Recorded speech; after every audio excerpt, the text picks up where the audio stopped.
Herkese merhaba, üroloji uzmanı Ömür Erdem Akkaya. Bugün videonun konusu arkadaşlar, testosteron tedavisi kullansam acaba böbreğime, karaciğerime zarar verir miyim? Bununla ilgili sıkıntı çeker miyim diye. Bu konuyla ilgili arkadaşlar en önemli sıkıntı, efsane şuradan geliyor. Anabolik steroid kullanan arkadaşlarda, oral anabolik steroid kullanıcılarında minestrol, stanozol ya da tribinol gibi ilaç kullananlarda ya da oksandrolon gibi kullananlarda arkadaşlar ne oluyor? Karaciğer fonksiyon testleri yükselmeye başlanıyor. Ve yapılan bir sürü vaka serisi var arkadaşlar bunlarla ilgili. Karaciğerle ilgili siroza kadar giden ya da safra yollarının tıkanıklığına bağlı problemlere yaşayan bir sürü vaka gösterildi literatürde. Ama testosteron tedavisi arkadaşlar çok farklı. Testosteron tedavisi kullanımında karaciğer ve böbrekle ilgili herhangi bir problem beklemiyoruz arkadaşlar.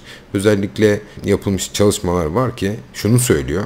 Karaciğer ve böbrek yetmezliği olan hastaların özellikle değerlendirilip testosteron tedavisi verilmesi bile gerekiyor deniliyor. Bu da şundan kaynaklanıyor arkadaşlar.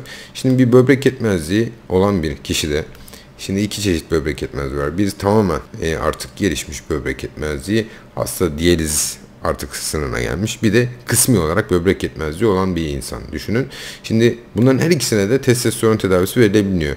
Ki böbrek yetmezliği ne kadar ileri derecede ise zaten hastanın hipogonadizm dediğimiz düşük testosteron durumu da bu kadar fazla ortaya çıkıyor ve düşük testosterona bağlı hastanın birçok şikayeti oluyor.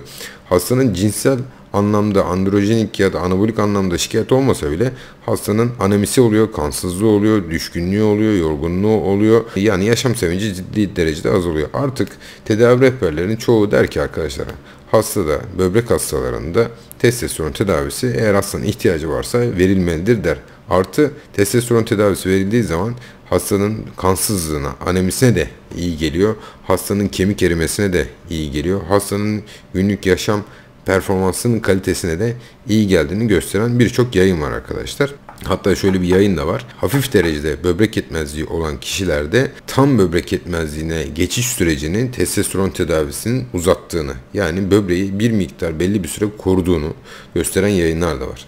Karaciğere gelecek olursak da karaciğerde arkadaşlar gene sirozlu, karaciğer sirozlu hastalarda testosteron tedavisi plasebo kontrollü yayınlar var arkadaşlar. Verilebileceğini, plasebodan farklı olarak bir yan etki göstermediğini, gene kas, yağ, bel çevresi, insülin direnciyle ilgili olumlu gelişmeler olduğunu gösteren yayın var arkadaşlar. Bununla beraber gene karaciğer yağlanması olanlardaki keza özellikle karaciğer yağlanmasında testosteron tedavisi sonrasında yağlanmanın azaldığını, karaciğerdeki fibrozis dediğimiz kireçlenmenin azaldığını gösteren birçok yayın var arkadaşlar. Testosteronun anabolik ve androjenik etkileri dışında testosteronun direkt ve indirekt olarak genel vücut sağlığına olumlu etkileri var. Şimdi burada tabi böbrek yetmezliği ya da karaciğerle ilgili sorunu olan bir hastanın testosteron replasmanı tedavisi sırasında kullanılacak preparatların ve mevcut gittiği işte gastroenteroloji ya da nefroloji ile ortak bir konsensüs yaparak testosteron replasmanı tedavisi başlanabilir. Hastanın anemik olması düzelebilir, kemik erimesi toparlayabilir. Hastanın genel sağlığı, yaşam kalitesi kesinlikle artacaktır arkadaşlar. Şu anda tedavi rehberlerinin çoğunda der ki dediğim gibi eğer hastada böbrek yetmezliği olsun, karaciğer yetmezliği olsun, hipogonadizmle ilgili yani düşük testosteronla ilgili hastanın sıkıntısı varsa hastaya testosteron replasman tedavisi düşünülebilir, değerlendirilebilir. Tabii hangi preparatı seçeceğinizi ve dozların nasıl ayarlanacağını ilgili branşta konuşarak değerlendirilebilir. Çünkü mesela karaciğerle ilgili bir durumda testosteron karaciğerden atıldığı için daha düşük dozlar kullanılabilir. Doz takibine ona göre yapılabilir ya da jel formda testosteron preparatlara uygulanabilir. Hani birçok farklı varyantta bu hastalarda tedavi alıyor. Videonun esas konusuna gelecek olursak arkadaşlar, testosteron replasmanı tedavisi sırasında biz karaciğerle ilgili, böbrekle ilgili herhangi bir yan etki beklemiyoruz fizyolojik sınırlar içerisinde kalındığı sürece. Şunu da sormak istersiniz belki. Hiç gördünüz mü vaka arkadaşlar? Ben hayatımda 1-2 tane vaka gördüm. Enjektable testosteron tedavisi sonrasında 1-2 tane vaka gördüm. Bir tanesi çok barizdi arkadaşlar. Normal sustanon bile kullandıktan sonra, Nebido kullandıktan sonra bile karaciğer fonksiyonlarının yükseldiğini gördük arkadaşta. Ama hani bu acaba kullanılan preparattaki yan ürünler nedeniyle mi oluyor, yoksa testosteron nedeniyle mi oluyor? Jel kullansak acaba aynı cevabı mı verir?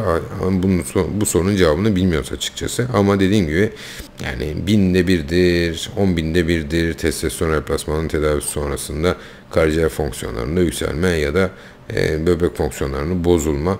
Tabii hastanın hayatına giren birçok preparat, birçok ilaç, birçok kimyasal daha var arkadaşlar. Dediğim gibi ama sonuç olarak baktığımızda bırakın bozulmayı, karaciğer fonksiyonlarında düzelme, karaciğer yağlanmasında azalma, böbrek fonksiyonlarını toparlama ya da böbreğin kötüye gidişinde bir toparlama zaten bekliyoruz halihazırda. Bunu da doktor kontrolü altında bu dediğim gibi böbrek yetmezliği, karaciğer yetmezliği olan bir kişide testosteron replasman tedavisi verilebilir. İyi bir takipti arkadaşlar. Dinlediğiniz için teşekkürler. Saygılarımla.